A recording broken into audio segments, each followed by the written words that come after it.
Hey guys, how's it going? It's Blaze, back with some more One Piece TCG content for y'all. Today, I really just kind of want to talk about how I feel about the game right now and about the way that Bandai is designing their sets and the way that these leaders kind of come into and out of the game in a way that I think is really starting to cause some deep cracks in the overall construction of the TCG that honestly have me more and more concerned as time goes on. And I'm not really seeing a lot of work on Bandai's part to remedy these issues. I'm really just kind of seeing them double down and kind of make the problem worse as time goes on. Before we get into that though, I do want to let y'all know I am slightly upping the giveaway for 1K subscribers. We're really close. We're over 900. I just need y'all to give me that little push. So in addition to giving away this OP13 Asabo Luffy alt art, I'm also going to be throwing in a OP13 Luffy treasure rare for the winner. This will now be the second place card. Also want to give a huge shout out to Binge Party TCG for sending over this amazing looking custom Luffy Oda Sig printed binder here. This is a 3x3 top loader binder, printed all around and on the spine. I've opened it up. If you want to see what it looks like on the inside, I have a video of that on my Instagram. I put it back in the packaging here to make sure that no additional damage happens to it, because I am going to be doing a giveaway for this binder after we hit 1K. I will be beginning submissions for that. So huge shout out to Binge Party TCG. If you want to get your hands on one of their binders before I do the giveaway, you can head on over to Binge Party TCG on Instagram. There are very limited quantities of all their products though, so you're probably going to want to sign up for their mailing list so that you know when their stuff goes back in stock, because as soon as it goes in stock, it is immediately gone again. So huge shout outs to Binge Party TCG. Thank you so much for sending this over and partnering up with the channel for this promotion. Okay, let's get into it. OP15. I think I really hate this format. I think this format is emblematic of a problem that Bandai seems to be continuously making worse in their card game, and that is the problem of these power crept leaders and kind of changing the meta by force by having a couple leaders in a set get extremely power creeped, define the meta, and then create a format that feels incredibly stale and like you are kind of boxed into only a couple options and playing off meta. It feels really bad into a lot of matchups because you're going to be seeing these top meta decks that the whole reason they're on top is they just kind of kill everything off meta, but then they lose to something else. So you kind of end up with these two. Obviously, I'm talking about OP15 Enel and the kind of newly power crept OP11 Nami that's just getting a ton of benefit from all of the yellow slop. The yellow slop's another thing I want to get into, but all of these yellow cards that are just giving it absurd advantage over pretty much every other deck except, Lucy. So right now we have this kind of soft triangle thing, and then you wander outside of that and it's like a bunch of weird matchups, a bunch of power crept yellow decks, some green kind of anti-meta stuff. I happen to also not like playing green, so I haven't been able to kind of come at things from that angle. But even the players I see who are trying to use green to tap everything down and freeze it and work against the fact that everything that purple Enel's playing is very low cost, I feel like I just see them switching over eventually to either an Enel or a Nami, and the homogenization kind of just increases as people give up. Maybe that's just my locals. Obviously, I've been playing purple Enel, if you watch my video, from kind of the start of the format. To be fair, I didn't really know it was going to be the best deck. I just always play purple decks when I can, purple decks or black decks. So yeah, I was like, oh, okay, cool. An Enel deck that is purple and kind of reminds me of Rayleigh. Rayleigh was, I don't usually play red, but Rayleigh specifically, I really liked. But I think the comparison to Rayleigh is something I want to bring up specifically because you look at the effect of a card like Rayleigh. that can reveal 2 of their zero cost events to buff something by 2k, right? So you're playing out these small bodies, and it also has a limit to like how high the cost of their bodies is. Enel doesn't technically have a limit to how the cost of their bodies is, but it has a 6 Dawn cap. So it actually has like a hard limit on what you can do with your Dawn in a turn, meaning that you can't have anything over 6. But that's already crept up above Rayleigh, right? Because Rayleigh was 4, and then the bonus of power that you were giving your small guys was plus 2k. Okay, so Enel's got 2 cost higher in terms of its maximum threshold. It's doing a very similar thing where it has all these events that give it this utility and like also function as 2Ks defensively, right? But then it's reattaching 4 Dawn every turn. So it's basically a Rayleigh effect, but doubled. You're giving things plus 4k every turn, at least plus 4k, because then you also do have options like the L Thor that can increase it higher, and you have stuff that's minusing, you know, the opponent's potential character power levels. So it's like kind of 4. It feels effectively it's more than that. It's more like you're getting like 5 or 6 in terms of differential a lot of the times in a turn, but it's not like plus 2. You look at a leader like Rayleigh, and it's like, wow, this power creeps that. It's like the same kind of concept, but just literally double the power of it, and give it more powerful, you know, abilities. And when you have something that's that generically strong and that power creeps other stuff out like that, you start to get the like slop effect of, okay, now every good purple card ever that's ever been printed that has a Dawn minus effect, because you're bringing the Dawn back and attaching it, now all of these cards are like suddenly getting swapped into Enel, and it's to the point where like Enel barely plays Sky Island stuff. It's just like a pile of purple, and I really hate that, to be honest. Like I don't like playing all these cards that feel like they were never designed around how this leader is supposed to work. Say what you will about how kind of solved deck building gets in One Piece, but what I like about One Piece is how tight the design around playstyles is. It's kind of like a fighting game. You know, you're like picking your fighter and you kind of know what they're gonna do. Maybe you like use a special combo, something like Tekken, where it's like you're using some kind of weird obscure thing that people don't use all that often. It's like, whoa, okay, that caught you off guard. But like people know what the character does, right?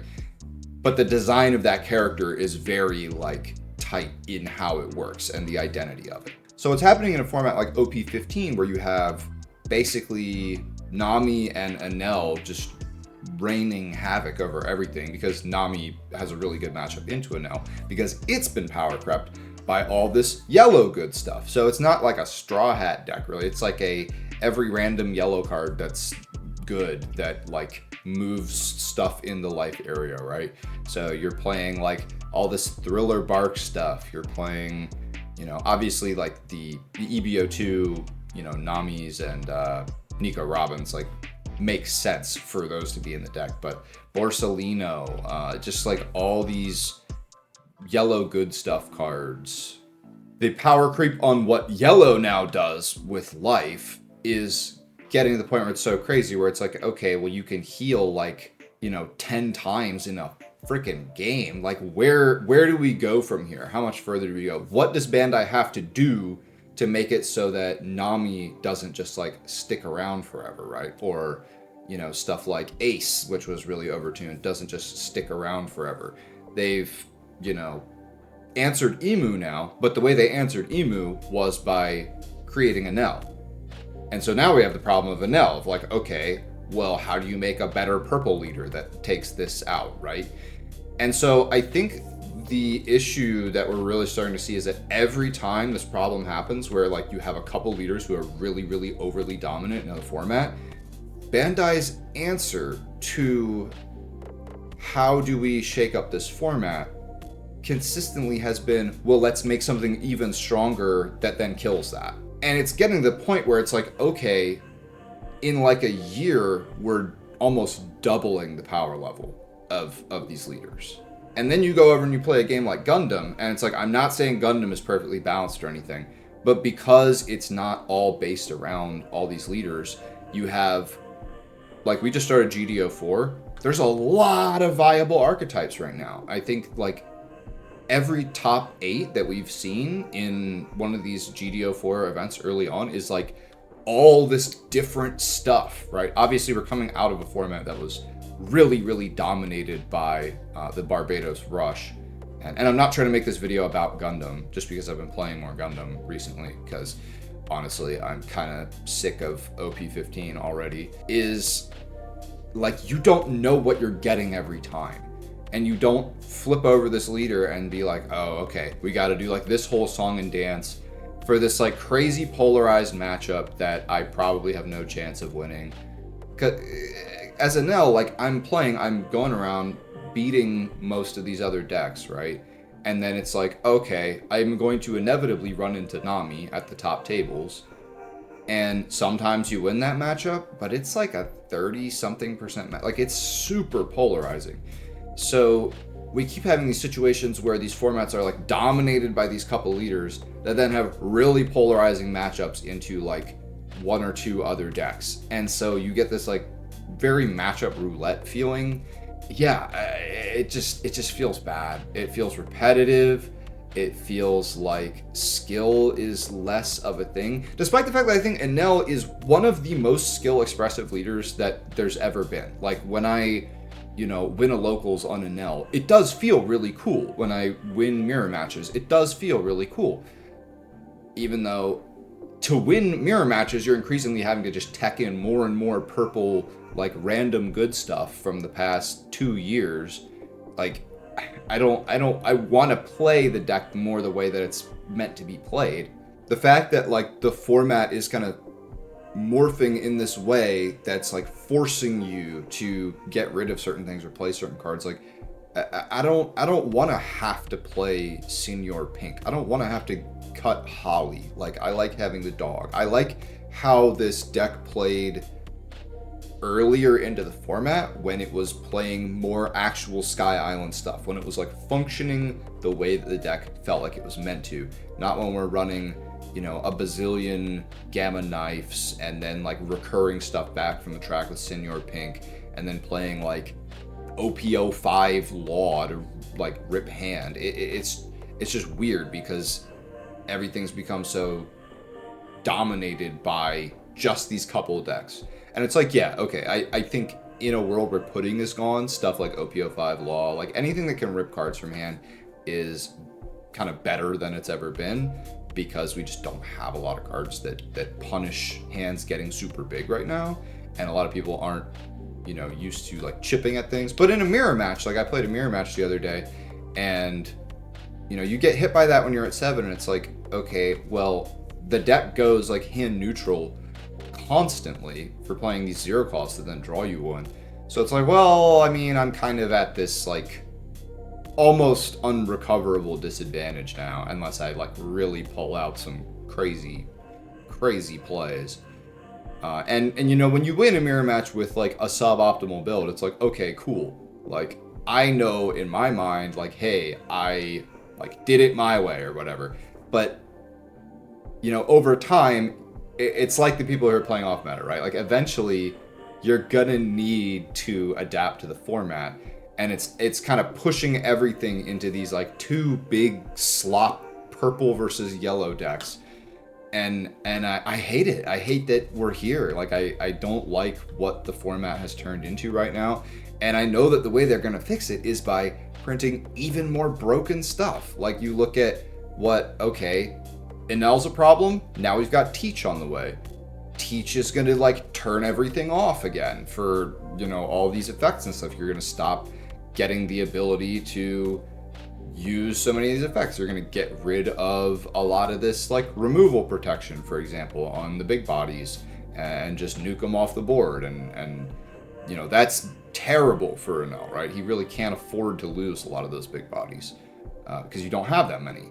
So it's like, okay, so we've just answered this one problem deck now with another deck that's just like, okay, it kills it. Like, and that as a longtime player and consumer of the game, it worries me because it means that you like can't really invest into playing a deck long term. It doesn't feel like. As soon as the format moves, I feel like you get to play your deck.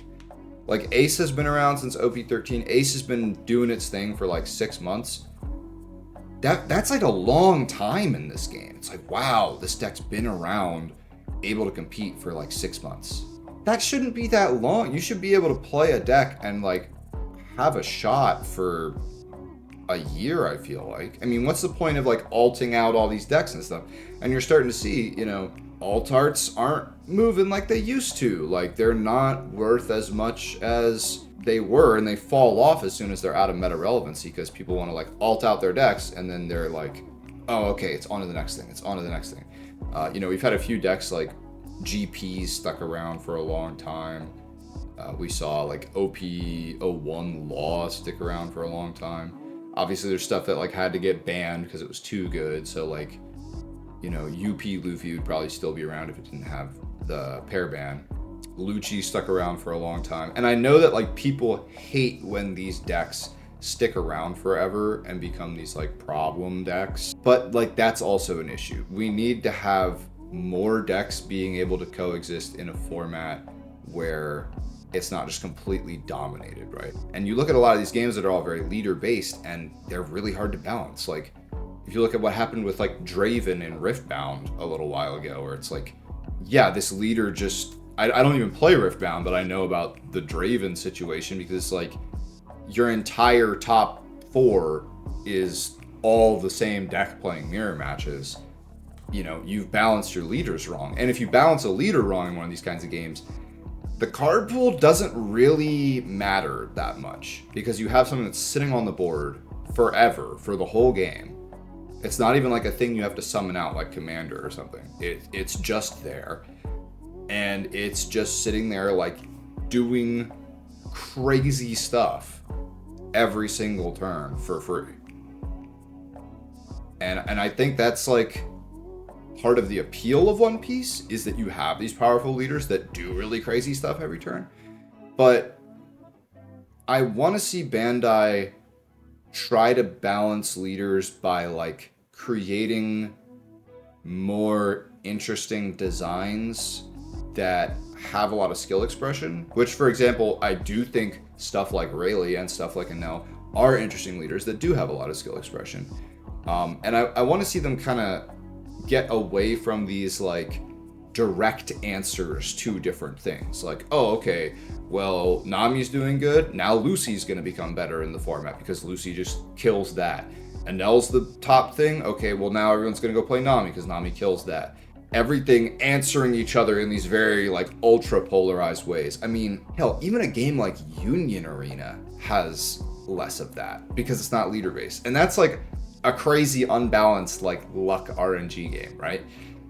And I love Union Arena, but I can say that about it. Like it's wonky, right? Any deck can win, right? It feels like any deck can win. And in One Piece in some of these matchups, it really like doesn't feel that way. It feels like you lost roulette or you lost the die roll and your chances are slim to none. Like you're fighting back against like a 30% matchup win rate. Like that's really, really, really tough. And it's really painful to play through those matches knowing that you're kind of like doomed unless you get really lucky or your opponent gets unlucky. Anyway, I'm really interested to see what OP17 looks like. OP16, I'm dubious about so far, but we'll see. Maybe I'm wrong. I would love for us to get to a point more like viable stuff that's not super, super polarizing. Because, you know, when you have a jungle meta, I think the issue is you just randomly run into these polarizing matchups. It's like kind of the same problem, right? So I would like to see like more viable options that aren't just laser targeting or directly power creeping previous stuff to just kind of like, okay, this leader was too good, now we gotta take it out. Like Bandai loves just assassinating some of these leaders with other cards, and I think it's an unhealthy way to be responding to the power creep issues that they themselves are then using power creep to answer as well which then creates a whole new issue, because every time you do that, you're making these new leaders. Okay, well, this is more powerful than this. Okay, well, now this is a problem. Okay, well, then that's more powerful than that. Okay, well, now that's a problem. And it's just forever and ever and ever and ever. And I know that this is inherent to card games somewhat, but the speed at which it's happening feels really crazy to keep up with. I still love the gameplay of this game. I'm not like quitting One Piece, but the further we kind of go on this pattern, the more it does worry me that they're not going to learn from their mistakes and they're going to just kind of infinitely power creep into oblivion. And then it like will be like Yu-Gi-Oh, except we still can't play best of threes because the way the game is designed like really does not make sense for that, right? So yeah, let me know what y'all think in the comments. Am I overreacting? Is OP15 actually a good format? Is yellow fine? Is purple fine?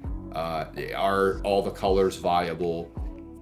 Am I just out of my mind? I don't think so. I don't think anyone's gonna disagree with a lot of what I'm saying. At least as far as like this particular format. Maybe not with the broader issue that I'm seeing. But yeah, let me know what y'all think down in the comments. And until next time, peace.